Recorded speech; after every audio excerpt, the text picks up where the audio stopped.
Good day po sa ating lahat mga kapatid. Ito po yung previous video ko po na nabanggit ko po sa inyo na mayroon po akong kukunin na gilingan. Ayan, pero hindi ito kasali itong maliit na manok Bali ito po mga kapatid, dito po ako ngayon sa pinagkukunan ko ng sapal ng taho. Actually, ayan po yung taho na nakuha ko ngayon. Ayan. So sa hindi po nakakilala, yung taho is ganyan. Ito po yung nilalako ng so, bye.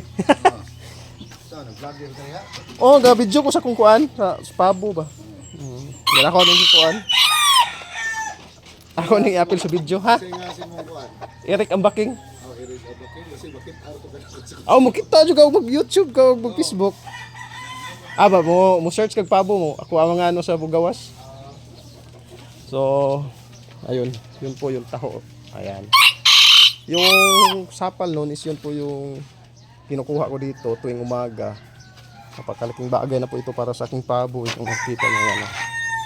So, kalahati sa umaga, kalahati sa hapon. Priskong prisko.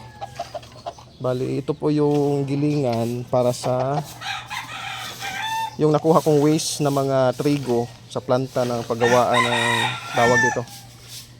Tay, i-video sa ko ni kadali ning ko na.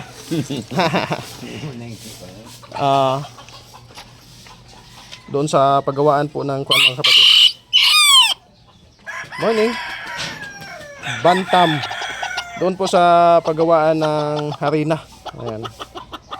So, nagpalit na kasi yung pinagkukunan ko ng sapal ng taho. Nagpalit siya ng ito, makina para panggiling. So, instead na scrap. So, nakita ko kasi ito pabalik-balik ako dito. Nakita ko na naka-standby na yun. Tinanong ko siya kung anong plano dito. So, papunta na ito sa pagka-scrap or kakainay na lang ng kalawang.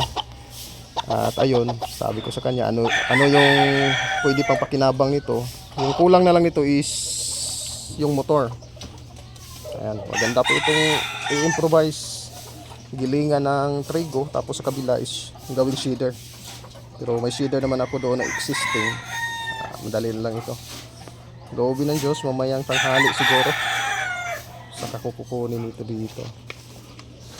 Ayan, ganda nito. Laking pakinabang pa ito mga kapatid.